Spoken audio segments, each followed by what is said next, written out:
When we announced what we were launching, people were like, oh my gosh, this is genius. Yes, we're going to make a lot of money. This is going to be amazing. And then we put it up on the site and we got like 2 sales. Okay, so this is a horrible idea. And it really was a lesson that just taught me so much that I implement today. But it was just like, wow, you do have to talk about something so many times.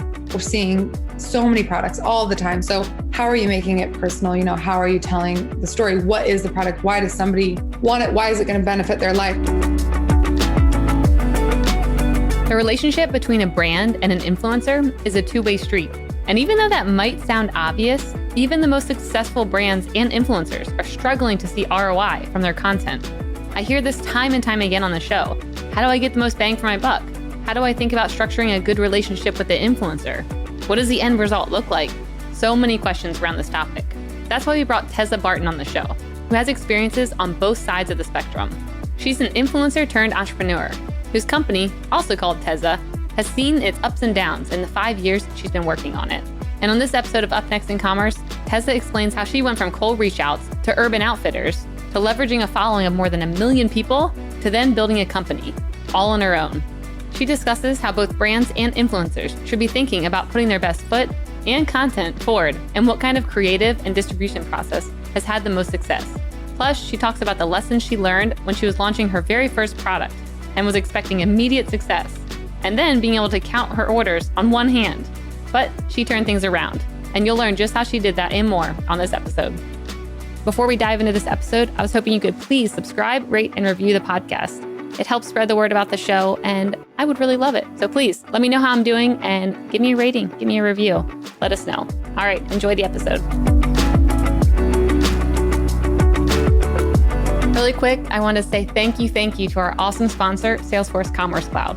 And I'm going to allow them to give you the inside scoop into some of the findings from their most recent State of Commerce report. Hi, this is John from Salesforce. Did you know that companies of all sizes and industries power their digital customer journeys with Commerce Cloud?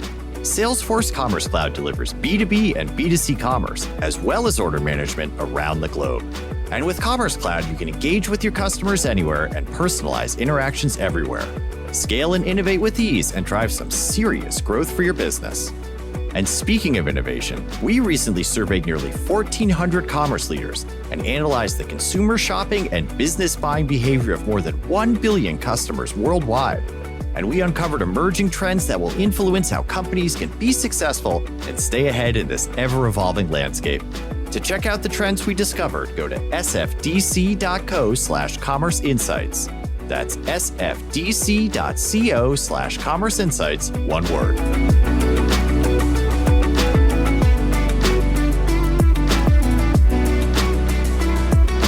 Hey everyone, and welcome back to Up Next in Commerce. I'm your host, Stephanie Postles, CEO at mission.org. Today on the show, we have Tessa Barton, the CEO of Tezza and the Tezza app. Tezza, welcome. Thank you. I'm so excited to be here. I'm excited to have you. I think this interview, I'm just going to be saying your name a bunch of times, which will be very interesting. We'll be like, stop it. It's very confusing. I'm sorry. I like it. And I actually think it's branding that's on point. I want to hear a bit about your background because I was looking through, your social presence and the things that you're doing. You obviously have a very big following, I think on Instagram, definitely over 1 million, right? Luckily, yes. You got a lot of fans, a lot of lovers of Tezza. So I wanted to hear about how you got here and what was that journey like? Totally. Where to begin? I think, I grew up in Salt Lake City, Utah. So I loved just kind of living in the outdoors, being really close to nature. My entire family is full of just artists and creative people. So that was just kind of always something that I was lucky enough to be in front of and around and kind of welcomed by. I think as I got older, I didn't really realize how special that was and how impactful that would be on my life and how a lot of other people kind of just were turned away from that. It's just a really beautiful experience. Both of my parents were entrepreneurs and started their own businesses. So that kind of was just like what life was to me. And so I was super lucky. And I remember when I was 16, I had I was like, I'm going to be a fashion designer. I really was so obsessed with fashion design and creating and sewing all my own looks and things like that. And then I picked up a camera to shoot the looks I was creating. And I was like, light bulbs went off. This is amazing. I can like actually capture so much more than just the clothes, but like the storytelling and all of that kind of stuff, which really got me excited. And from there, it was kind of like an explosion and evolution of just kind of figuring out, who I was as an artist and a creator. I did go to school for fine art and photography, where I really kind of dug in and learned more about, I guess honing in on my skills. And that was kind of right about when, the whole Facebook, Instagram boom came about. So for me, I was blogging since I was 16. I was always kind of on, I guess, social media in some way, trying to kind of create just to get my work out there. I honestly was using it as a portfolio, a way to get clients, a way to just be seen. And I think like I was super lucky. I remember feeling like, gosh, I don't even have to have a website as a 16-year-old. I can just post it on Facebook and people see it and people want to, interact. So that kind of just became the way I worked. And in college, Instagram came out and my dream was to work with, all these amazing brands. So I was like, how can I help them create content? No one knew how to create that much content. So I would just message like local brands and I was like, how can I, be your just main photographer? And I'm going to help you create like 60 different pictures that all look different, that you can have this like awesome Instagram feed. So that kind of became like my side career while being in college and playing in a band and all of this stuff. So and then I remember I was like, I'm just going to move to New York. My husband and I were like, let's just go. We have no reason to go, but we need to go. I don't even think at that time the word influencer wasn't a thing, but yeah. I just saw like, oh, wow, I can actually, work with these brands. I can get them to like hire me as an individual because I have I really just love the storytelling and that's what I wanted to focus on. So I had kind of like leaned in and decided like I was going to use this and try and monetize my Instagram, if you will. And that was kind of the beginning of where we are now. So it's kind of just been an evolution since then. But yeah, I can kind of get into, I guess, like, why and how we kind of started the businesses from there. But that's kind of the... Yeah, I love it. So, in those early days, how did you convince brands to work with you? I'm imagining you being in New York and just going to a brand and being like, I have a great Instagram. I've got some good followers. Pay me. Like, what did that process look like? And how did you, catch some big fish in the early days? Totally. I remember I think, and I still do this to this day, I'm not going to lie, but I remember the first big client I really wanted to get was Urban Outfitters. This was back in the day. And I was like, I just know I can create the kind of content that will not only sell their products, but my audience would just love and be attracted to. And so I would basically buy their products and I would I would go so hard and create amazing content that I knew they would want to see. And I would email it to them. I would tag them. I would DM them. And finally, after months of doing it, they were like, oh my gosh, yes. And then all of a sudden they were hiring me every single month to create for them. So that kind of always has been a part of my strategy, even with high-end brands like Michael Kors or whatever. I think just as an individual or creator showing, what you can offer a brand, what you can provide and why you'd be a valuable asset to them, whether it's amazing imagery or you can drive sales or you're just the biggest fan in the world of the brand. Those are all tactics that I think brands actually use and look for when hiring creators and influencers. Yeah, I like that. Show value up front. So with this much content that you're creating, especially thinking about kind of sending samples of what you can do, what does your creative process look like when coming up with these campaign ideas? You were talking about, I think, banging out 60 photos, that'll all look different, but have a similar theme and really sell the product. What does that storyboarding and creative process look like to be able to come up with something that connects with people and also keeps the brand's, image at the forefront? Look, I'm somebody that likes to consume products and most of the time it's because an image captures me and I'm like, I want to look like that. I want to feel like that. So when I'm about to create, any kind of content, I kind of take a step back and I'm like, what story am I telling? Who's this girl? Where is she going? How is she feeling? Whether it's a personal project or I'm creative directing a campaign for another brand, because I think those can be a little bit different. But I think if you can take something just even a little bit of the extra mile and do a little more storytelling than just standing on a blank wall, which also can drive sales too. That can be so Vogue. Hey, kidding, I have no idea. Do not ask me. That was a great line. No, it really can. I think there are so many ways, but I think the one thing I noticed and the reason I ever started to really have any sort of traction or growth is because I definitely like leaned into just the storytelling aspect and, making a piece of content that lasted a little bit longer than just that 5 seconds of scrolling on a feed. But like somebody might want to repost it. Somebody might want to recreate a picture like that because it made them feel something.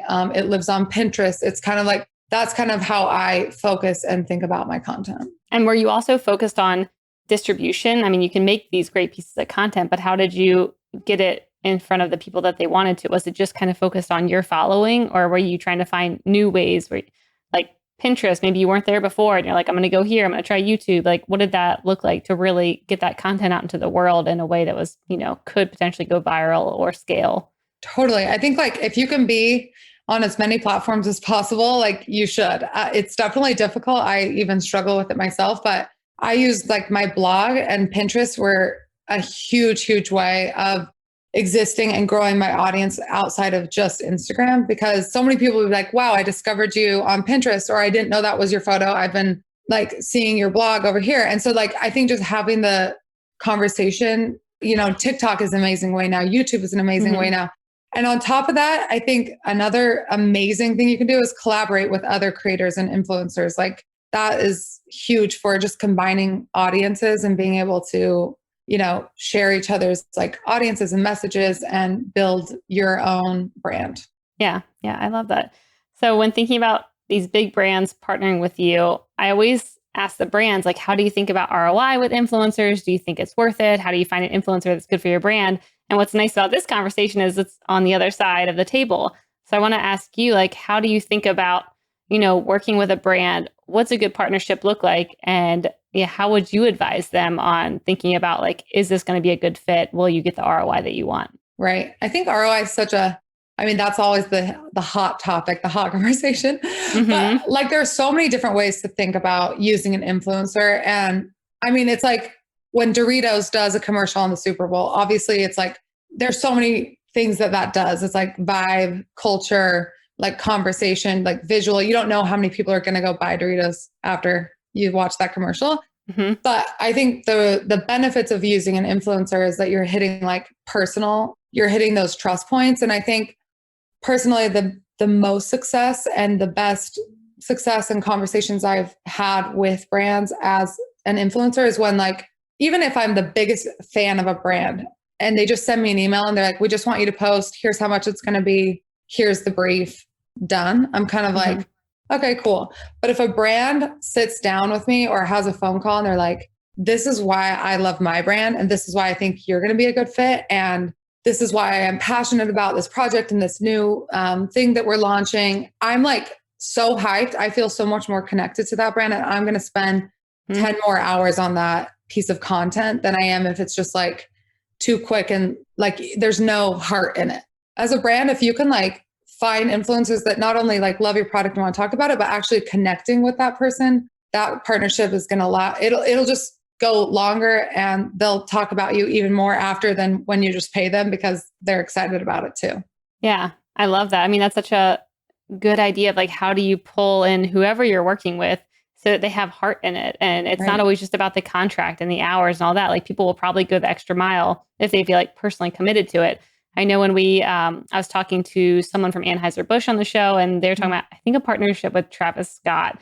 And they were like, he's not just an influencer, he's shaping the product. He's, shaping the creative, and he has a very vested interest in this entire campaign. It's not just him posting once on Instagram and then walking away. It's like a whole thing.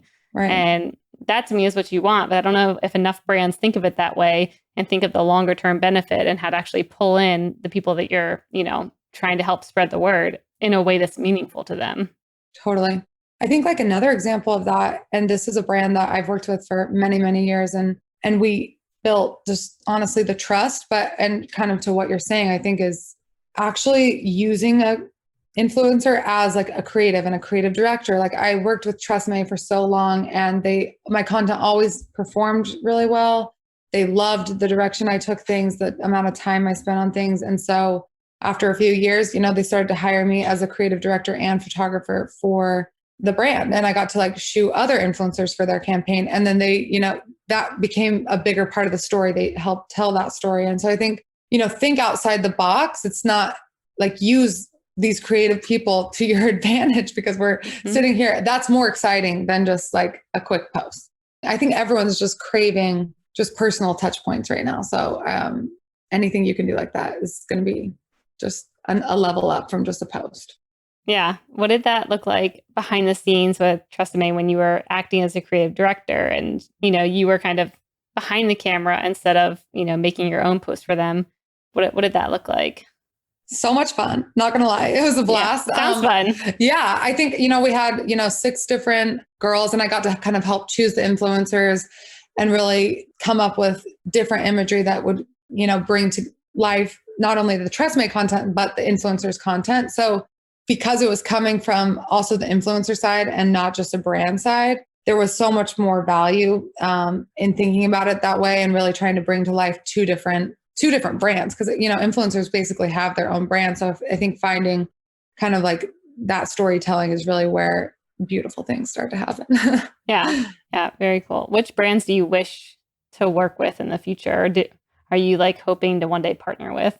Oh gosh, way too many. So many brands. I'm like, we got to put it out there so the universe answers your question. Yes, no, totally. I think like personally, I did a small campaign a couple of years ago with Canon and I'm like a Canon fanatic. I love cameras, obviously. And I've used their products for years. So when I got that campaign and I got to use like a new camera coming out and I got to create a content that was going to be in a photo gallery and all this stuff, it was such like, wow, this is my dream collaboration. So I think working with not only just camera brands that I love, like I would love to work with Fuji or anything like that, but also working with just artists. And like, I would love to work with, I don't know, like a musician. I think it would be so fun to be like, okay, I'm going to come up with like your next music video and Instagram strategy. And like, let's get into it and get creative. I just love that kind of stuff. So anything like that would be a dream. But I mean, real talk, my dream would be like Gucci. Okay, I'm just going to say all right. It's out there. Out there. Your answers will be met. Yes. Now you've put into the universe. Yes. So let's jump over to Tezza now. I want to hear about your company. I think it's super, interesting hearing how you've built up this following. You have a lot of people who like your work. They love your creative direction. And then you go and you create an e-commerce shop and then you create an app. And I want to kind of hear, what was that process like going from building a community and focusing on that to then being like, and now I'm going to build a full-on e-commerce business and app? Totally. Yes. I mean, so many mistakes. I'm like, how do I even get into the beginning of it? I think I wasn't setting out to be an influencer or just even an entrepreneur, but I kind of had this motto, right? Which was the art of life. That was kind of like my goal in life because I grew up in this family of creatives and people that always were supporting my art and helping me fuel my art. I felt like, gosh, like not everyone has this opportunity and I want to do that for other people. So I want to inspire everyone to find their inner artist because I feel like everyone is creative. Everyone has the ability to create art, but they don't always know that. And so that kind of was like my mission, right? And so then everything that came after that was to support that idea. And I was fortunate that like every product we started has been from actual like interests and questions that we were getting. It wasn't like I was like, I have this random idea and I want to make a thing. So let's just figure it out. Like, for example, our first product we ever launched was our collage kits. That idea, when we started, it wasn't out there. It didn't exist. But so many people, we had so many images on our walls and they were like, how did you do this? Where do you get these cool pictures? And I was like, wow, I take all these pictures. I could create this, kit. So that was my first physical product ever. And wow, like we had no idea what we were doing. I mean, we just called like a printing shop in Wisconsin. We were just trying to figure it out. We did it all out of our studio apartment in New York. And it was like, the interest was there. Like when we announced what we were launching, people were like, oh my gosh, this is genius. And I was like, yes, we're going to make a lot of money. This is going to be amazing. And then we put it up on the site and we got like 2 sales and we were like, okay, so this is a horrible idea. And it really was a lesson that just taught me so much that, I mean, I implement today, but it was just like, wow, you do have to talk about something so many times. It doesn't matter, even if you're an influencer, even if the interest is there, you just have to talk about it. You have to get it into the right hands. You have to constantly be like presenting the idea. And especially now, I mean, I think we're inundated with we're seeing so many products all the time. So how are you making it personal? You know, how are you telling the story? What is the product? Why does somebody want it? Why is it going to benefit their life? And so that really, like, after doing it for 2 years in our apartment and kind of like making all these mistakes, we finally like found just crazy success with that after like grinding away at 2 years.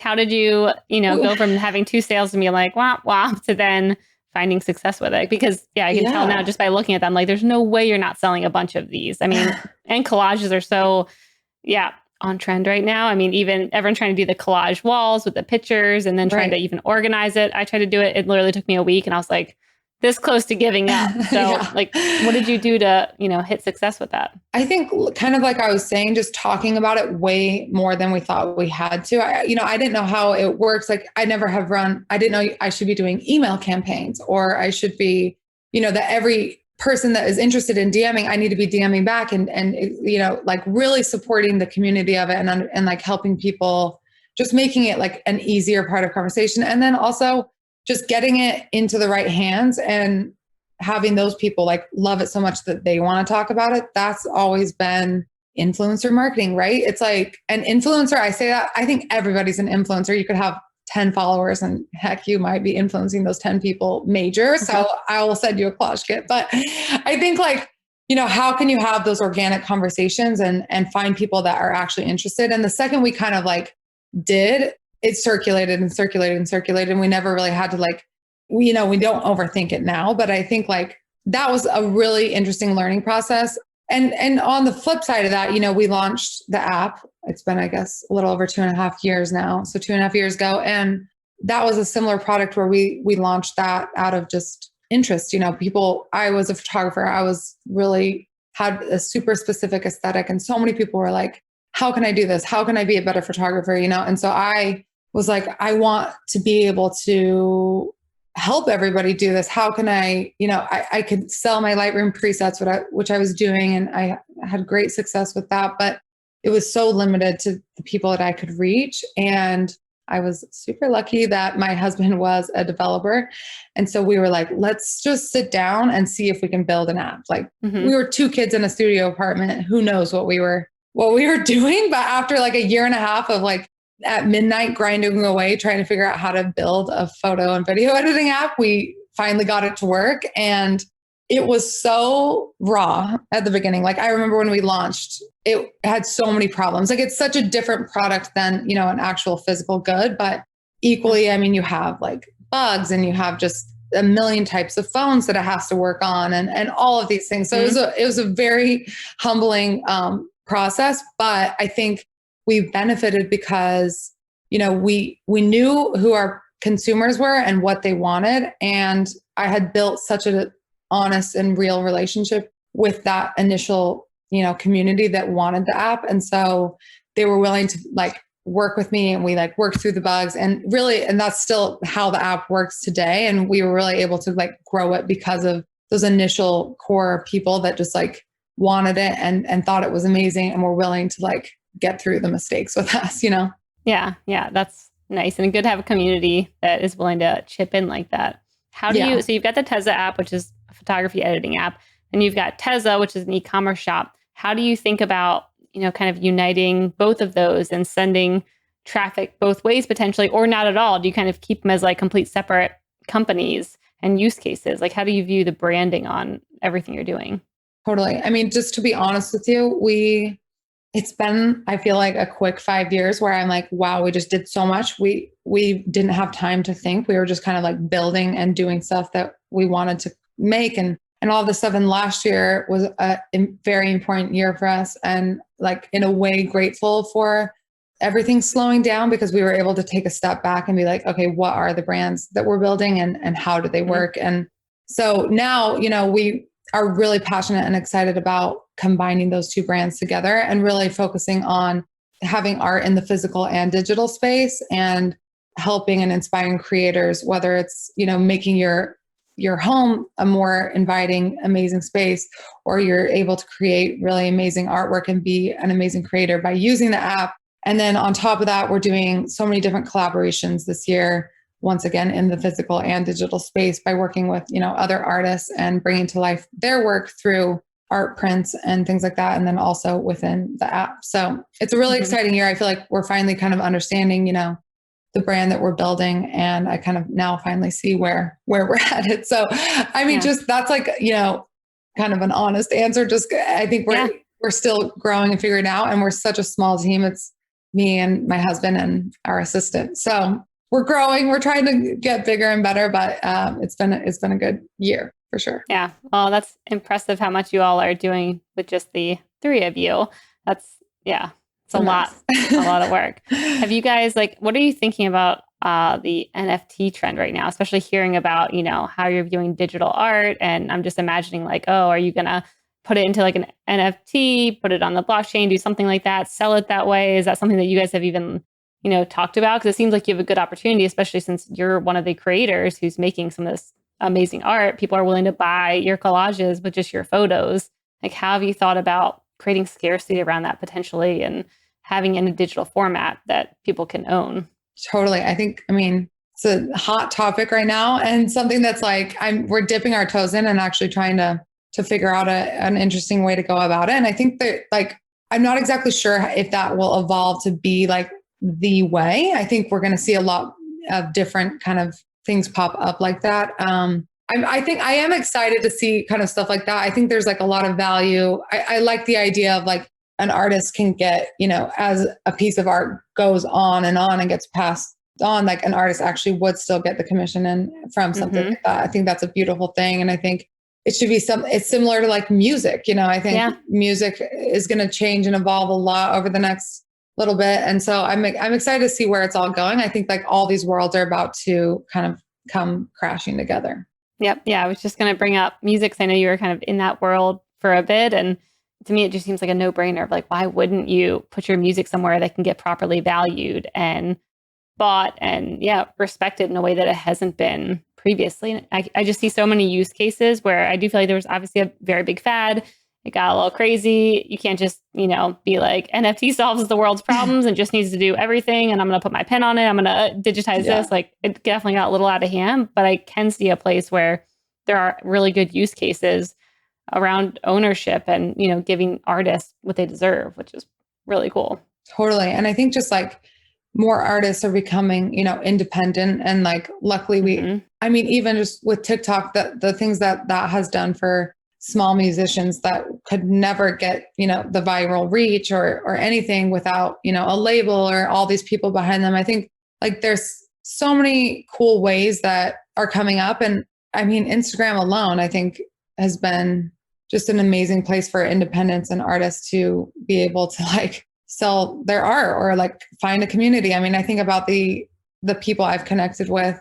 My favorite thing to say is just, and because it blows my mind because it still happens to me all the time, is you're one DM away from a CEO of something amazing that you're super interested in. So if there's a brand, a person, a musician, whatever it is that you are I just have a question, probably just send it, because you might get a response and it might be from the actual person that you want to get in touch with. So I feel there's so many quick touch points that are coming more and more accessible. I think we're in an exciting time. I know it's also there's a lot of negative things people could say about it, but I think that's the positive side of it. Yeah. I like to focus on the positive side as well. Yeah. I love that you're one DM away from whatever you want.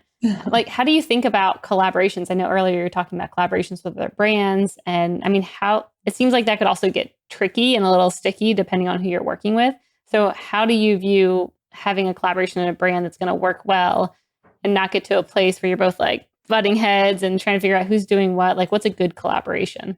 Right. I think, we touched on this earlier a little bit, but actually having just a real conversation about the goals, not only just the brand, but as an influencer, what works and what performs well for you. And so having that laid out almost before you get into what the collaboration is going to be about is important. And then, when a brand sends me a brief and it's you have to say these exact 45 things. And I'm this is an infomercial. And even if I love the product, it's my community is going to swipe away, Yeah. So I think really as a brand, if you can try, I know it's hard because trust me, I run a brand too. And sometimes you're but we need to hit these talking points, which I understand, but just taking that extra step and making sure it is coming from a personal place and voice is the special sauce. Yeah, I agree. What kind of platforms are you most excited about right now? Like, what are you dipping your toes in that maybe other people aren't even thinking about exploring? Or where are you seeing like a bigger following than you even would have expected happening quicker than maybe other platforms? Like, what are you bullish on right now? Well, I mean, I know everyone's saying TikTok, but it really is like, it's like the early days of Instagram where there still is like that discoverability. And I don't think it's going to last too much longer. So that's why if anyone isn't dipping their toes in that, I would say just jump in for a year and try everything. Don't like try what you're seeing. Just try something like new and different. I think like people are craving kind of just something that's super different. So that's one area. But I think also this is kind of like a vaguer area, but this is where I find a lot of like success in a platform is more like combining, like collaborating with other artists. So I think, everybody has such a strong community these days, whether it's a brand, an influencer, an artist, whatever it is. So how can you like marry those two, like that relationship to really actually, combine your followers or your community and like the ideas that you share as brands. And I think that's almost what I'm excited about in just commerce in general. I like, because we're doing this on like a personal level and with brands and things like that. I think massive brands are doing that with like street style brands are doing it with random cool artists that, live in LA that, want to be discovered. And I think that brings so much more like heart, like I said, into kind of everything that you're doing. So I think that's almost like a new, not platform, but way of collaborating and finding growth, if that makes sense. Yeah, that completely does. I love that. All right, well, let's jump over to the lightning round. Lightning round's brought to you by Salesforce Commerce Cloud. This is where I ask a question and you have a minute or less to answer. Oh boy, I'm nervous. Okay. You'll do great. All right, first one. What's up next on your reading list? Ooh, The Adventures of Calvin and Clay. Is that what it's called? Wait. Cavalier and Clay, The Amazing Adventures of Cavalier and Clay. I don't know, but my husband's read it like 4 times and he's like, it's just beautiful. It takes you into this world. I'm like, it's on my list just because I hear him talk about it so much. Wow. It's like 1,900, almost 5-star ratings on Amazon. It kind of looks like a comic book, but yeah, I can get down with that. It's kind of like, an escape, not like necessarily I'm not going to learn, it's not like a business book, but I'll take it. All right. Hey, if it's good enough for someone to read a couple times, I'm down to check it out. That's cool. So when you want to get into your creative headspace, what do you do to do that? I love to like watch old movies. I feel, or like look at vintage magazines. I get inspired by like old things. I think we can kind of feel, I get overwhelmed almost by like how much new stuff is going on that sometimes I like to like look back and be inspired by things that were done before and see where like new inspirations have come from. So I just love like old movies and books and magazines and things like that. Yeah, I think it's always a good, fun way to get brought back to like where things were and then incorporate that into certain things that maybe people forgot about, which is always a fun feeling. If you were to have a podcast, what would it be about and who would be your first guest? Ooh, great question.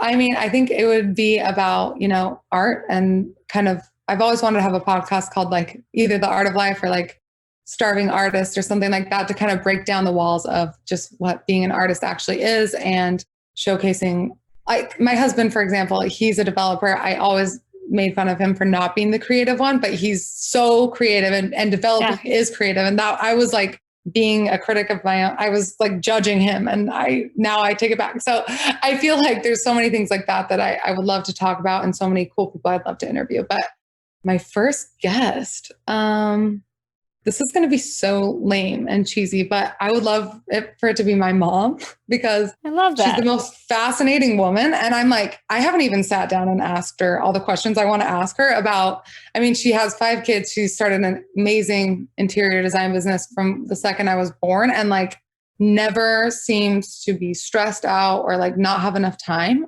for everybody. And I don't understand. So and she's just like on another level. So I would love to interview her first.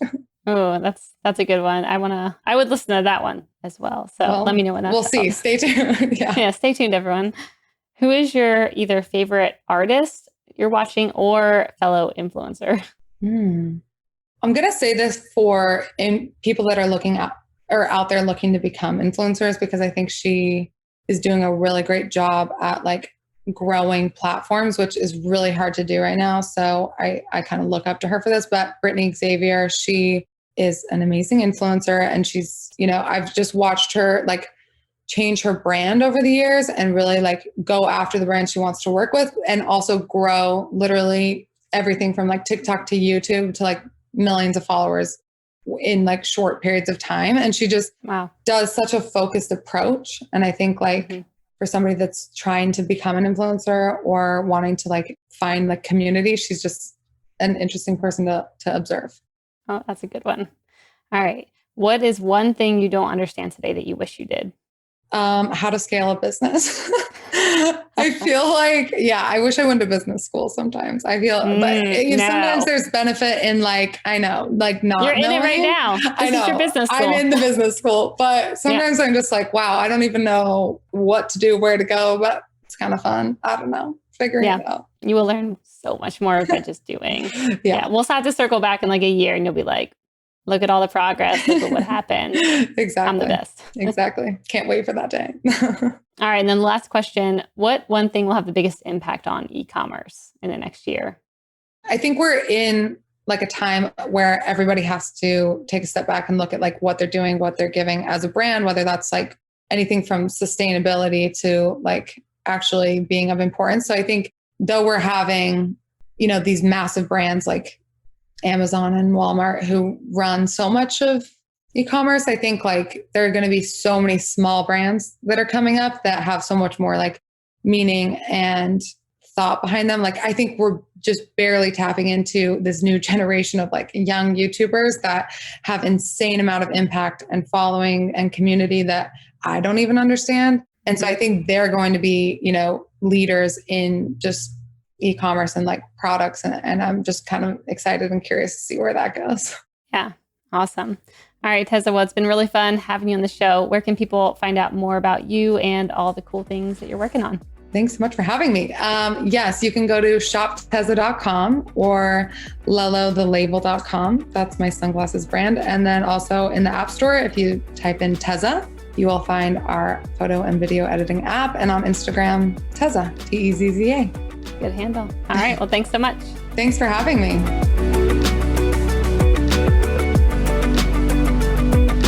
Hey listeners, thanks for tuning into this episode. I hope you enjoyed it as much as I did. If you haven't already, please subscribe, rate, and review this podcast.